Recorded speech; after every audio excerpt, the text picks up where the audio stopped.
खुलुमबाय दिनैनि Bodoland इंखं television studio हलाव आं मलेन बसुमतारी दिनैनि मोनाबिलिनि गाहाय गाहाय रादाबफोराव दं।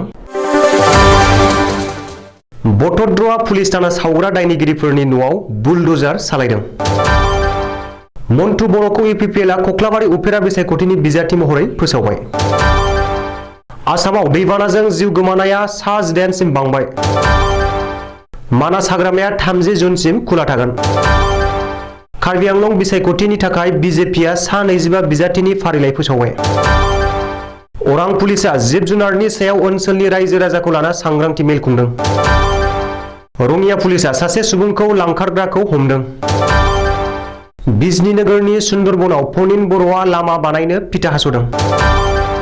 दानिया फैदो आबुं रादाबाव।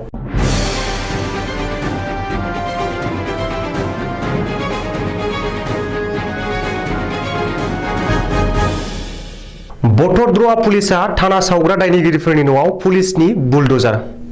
थाना सावग्रा दुथांफोरनि न' बांखौ दिनै पुलिस बिफाना बुलडोजार आरो एक्सकेभेटर लागायनानै सिफायना होबाय। थाना सावनायनि दायाव पुलिसआ दायनिगिरिफोरनि न' बां सिफायना होदों। मिथिनो हानाय बादिब्ला सनिबारखालि बटद्रवा पुलिस थानाखौ सावना सेवहांगार खालामनाय दायनिगिरिफोरनि न'आव दिनै जिल्ला खुंथाय आरो पुलिस बिफाना इभेकसन खालामदों। दुथांफोरा पुलिस थाना सावना होनाय जाथायनि उननिफ्रायनो एक्सन मदआव थानाय पुलिस बिफाना दिनै सालनिबारिनि माखासे न'फोराव बुलडोजार सालायदों। बबेखानि सालनिबारिनि उनाव पुलिसआ हाइदुबियावबो इभिकसन खालामो। थाना सावनाय जाथायनि सानै दायनिगिरिनि न'खौ पुलिसआ दिनै थेर बेथेर खालामबाय। इमरान आली आरो मुजिबुर रहमाननि न'आव दिनै पुलिस बिफाननि बुलडोजार सालायदों होनना खौरां मोनदों। मख'नो गोनांदि सनिबारखालि बेलासियाव माखासे खुद्रिखांनाय सुबुंफोरा बटद्रवा पुलिस थानायाव गाग्लोबना अर सावना होनाय बायदि रायजोनाङै सोमावग्लुंनाय आरो सोमोनांहोनाय जाथाया जालांदों। बे खौरांखौ सुजुनाय समहालागै बे जाथायखौ लोब्बा लाना रायजोफोरजों लोगोसे 21 दायनिगिरिफोरखौ पुलिसआ एरेस्ट खालामबाय होननानै मिथिनो हादों। बेनिनो 19आ आइजो आरो लाइमोन सिख्लाफोर। बेखौबो मख'नो नांगोन दि बटद्रवा थाना सावनाय जाथायनि उनाव डिजिपि भास्कर ज्योति महन्तनि बिथोन बादियै बटद्रवा थानानि असि कुमुद गगैखौ सासपेन्ड खालामो आरो एसआइ जों लोगोसे साफ्रोमबो कनस्टेबलफोरनि रिजार्भ क्लज खालामना होनाय जायो। बेखौबो मख'नो नांगोन दि पुलिस थाना सावनाय आरो थाना सावग्रा दायनिगिरिफोरनि न' बांफोरखौ पुलिस बिफाना सिफायना इभिकसन खालामनाय बे मोन्नैबो जाथायखौ बटद्रवानि एमएलए शिबामणि बर'आ गोथौ दुखु मोननाय फोरमायदों आरो गोख्रों रावजों सोंखारिदों। फैगौ 8 जुन खालि खुंजानो गोनां बिटिसिनि 22 नं कक्लाबारि बियाबनि उफेरा बिसायख'थिनि थाखाय खुंथाय गोहोआव थानाय इउपिपिएल दोलोआ बिजाथि फोसावबाय। 3-4 बिजाथिफोरनि मुङा इउपिपिएल दोलोनि बिजाथिनि सेराव दंमोनब्लाबो जोबनायाव मन्टु बर'नि मुंखौ थि खालामो आरो इउपिपिएलआ 22 नं कक्लाबारि बियाबनि बिजाथि महरै फोसावो। मख'नो गोनांदि बिटिसिनि खुंथाय गोहोआव थानाय जथायारि दोलो इउपिपिएल, बिजेपि आरो जिएसपि दोलोआ कक्लाबारि बियाबनि उफेरा बिसायख'थियाव जथायैनो बाहागो लागोन। दिनै इउपिपिएल, बिजेपि आरो जिएसपि मोनथामबो दोलोआ सावरायनानै मन्टु बर'खौ जथाय दोलोनि बिजाथि महरै फोसावदों। इउपिपिएल दोलोनि मावफुं आफादगिरि आरो रायजो सभानि एमपि रोनगोरा नार्जारी, गिबि मन्थ्रिनि पलिटिकेल एडभाइजार आरो नलबारिनि एमएलए जयन्त मल्ल बरुवा, जिएसपिनि मावफुं आफादगिरि आरो बिटिसिनि इएम धनश्याम दास, इएम राकेश ब्रह्मआ जथायै मोनसे खौरांगिरि मेल खुंनानै कक्लाबारि बियाबाव जानो गोनां उफेरा बिसायख'थिनि थाखाय जथायारि दोलोनि बिजाथिखौ फोसावदों।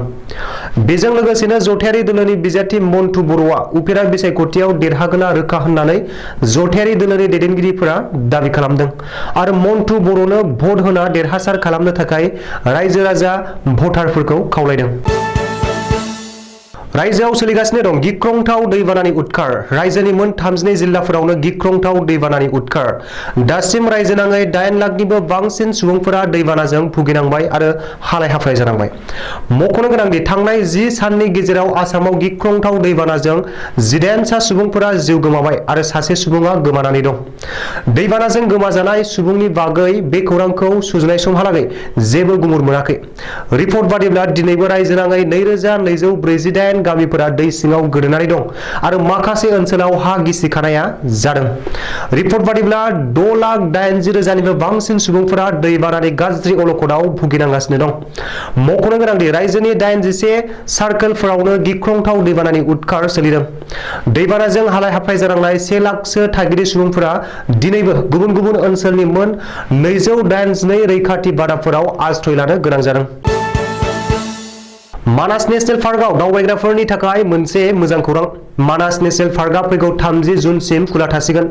दावबायगिरिफोरनि होंगो दोंगोखौ नोजोर होनानै मानास नेशनेल पार्कनि गाहाय हाबग्रा लामाखौ 30 जुनसिम खुला लाखिनो बिथांखि लादों मानास नेशनेल पार्क खुंथाया। मख'नो गोनांदि सिगां बोसोरफोराव दैज्लां बोथोर जागायजेननायनिफ्रायनो जे अखा हानायनि थाखाय मे दाननि जागायनायनिफ्रायनो मानास हाग्रामायाव दावबायगिरिफोरखौ हाबहोआमोन आरो गाहाय गेटखौ बन्द' खालामनानै दोननाय जायोमोन। नाथाय सिगां बोसोरफोरनि रुजुनायाव देग्लाय बाङाय अखा हानायनि थाखाय 30 जुनसिम मानास हाग्रामाखौ खुला लाखिनो बिथांखि लायो। बेजों लोगोसेनो फैगौ 30 जुन अक्ट'सिम मानासआव दावबायफैनो थाखाय मानास हाग्रामानि दैदेनगिरिफोर, लज एसोसिएशन आरो ओनसोलनि गुबुन गुबुन आफाद आरो गौथुमफोरा दावबायारिफोरखौ खावलायहरदों। बेखौबो मख'नो नांगोन दि आसामनि मुंदांखा काजिरङा नेशनेल पार्कआवबो दावबायारिफोरनि थाखाय 30 जुनसिम जिप साफारि थागोन होननानै फोसावनाय जादोंमोन। फैगौ 8 जुन खालि खुंजानो गोनां कार्बि आंलं अट'नमास काउन्सिल बिसायख'थिनि थाखाय बिजेपिआ सा 25 बिजाथिफोरनि फारिलाइ फोसावबाय। मख'नो गोनांदि फैगौ 8 जुन खालि कार्बि आंलं अट'नमास काउन्सिलनि सिङाव थानाय कार्बि आंलं आरो सोनाब कार्बि आंलं जिल्लानि गासै मोन 26 बियाबाव बिसायख'थि खुंगोन आरो गासै 906 भट मिरुआव भट आजावनाय जागोन। बिसायख'थि आय'गआ फोसावनाय बादिब्ला 12 जुन खालि बिसायख'थिनि भट सानगोन। नोजोर होनो गोनांदि कार्बि आंलं अट'नमास काउन्सिलनि मोन 26 बियाबनि गेजेराव बिजेपिआ मोन 25 मार्चनि थाखाय बिजाथि फोसावबाय। नाथाय हावराघाट बियाबनि थाखाय बिजेपिआ दासिमबो बिजाथि थि खालामनो हायाखै आरो फोसावाखै। मख'नो गोनांदि बिजाथिफोरनि नमिनेसनलाइ गथायनायनि जोबथा खालारा 23 मे। बेखौबो मख'नो नांगोन दि कार्बि आंलं अट'नमास काउन्सिलाव गासै 7,03,298 सा भटारफोर दं। बेनिनो 3,55,503 हौवा भटार आरो 3,47,790 आइजो भटार। बेनि अनगायैबो साबाया थामथि आथोननि भटारफोर दं। ओनसोलनि रायजो राजाफोरखौ लाना जिब जुनारफोरनि सायाव इनाय अनागारै बुथारनायखौ एंगारना जिब जुनारफोरनि सायाव अननाय आखु खालामनो थाखाय ओनसोलनि सुबुंफोरखौ लाना अरां पुलिसआ मोनसे मेल खुंदों। रबिबारखालि अरां पुलिसआ ओनसोलनि रायजो राजाफोरखौ लोगोआव लाना मोनसे सांग्रांथि मेल खुंदों। जाहाथे हाग्रानि जायखिजाया जिब जुनारफोरनि सायाव रावबो सुबुङा इनाय अयथासारै जिउ खहा खालामा आरो हाग्रानि जायखिजाया जिब जुनारफोरा गावनि गोसोबायदि थामोनथाजों थांनानै थानो हायो बेखौ हास्थायदों। बेनि अनगायैबो गासै हाग्रानि जिब जुनारफोरखौनो अना खानाय बुथारनाय, माइनि गावनि न'नि सुबुंफोरखौ बुथारना लानाय, बिनिखायनो बयबो रायजो राजा सुबुंफोरखौ जिब जुनारफोरखौ रैखाथि होनो थाखाय अरां पुलिसआ मोनसे सांग्रांथि मेल खुंदों। सासे दुथां सुबुङा ओनसोलनि लाइमोन सेंग्रा सिख्ला सुबुंफोरखौ साख्रि होगोन होनना बुंना लांखारनानै दाब दाब जायगाफोराव फानहैनायनि सुलुं मोननानै पुलिसआ हमदों। मख'जाथावदि सनिबारखालि रङिया पुलिसआ मोनसे स्रोद सुलुं मोननानै गोबाव समनिफ्रायनो आयेन बेरेखायै ओनसोलनि सुबुंफोरखौ काश्मीरनि गुबुन गुबुन जायगायाव साख्रियाव थिसनथाय होगोन होनना फुस्लाय लांनानै फानखुमाहैबाय थानायनि खौरां मोननानै गोख्रों सं दाननायनि गेजेरजों मानसि लांखारग्रा राहुल मुंनि सुबुंखौ गावनि न' खाथियावनो रङिया रेल स्टेशननिफ्राय हमनो हायो। सुलुङाव रङिया पुलिसनि अफिसारआ बुंथिनाय बादिब्ला गावजों लोगोसे सा 3 सुबुंफोरखौ रैखाथि होफैनो हायो। चिरां जिल्लानि बिजनी नोगोर 4 नं वार्डनि सुन्दरबन 3 नं दैमुगुरियाव गोदान लामा बानायनो थाखाय दिनै बिजनी जिल्ला इउपिपिएल दोलोनि आफादगिरि फनिन बर'आ फिथा हास'नानै बेखेवदों। सुलुङाव फोरमायनाय बादिब्ला 530 मिटार गोलाव सुन्दरबननि बे गोदान लामाखौ सिसि ब्लक होनाय जागोन। मख'नो गोनांदि गोबाव समनिफ्रायनो सुन्दरबननि 3 नं दैमुगुरियाव बै लामाया पाक्का जायाखैमोन। आथिखालाव सिसि ब्लक जायोब्ला बै जायगानि रायजो राजानि थाखाय गाहाम जागोन।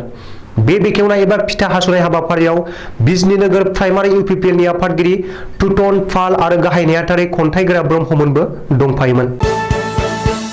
दिनैनि रादाबा एसेनोसै, गोजोन्थों।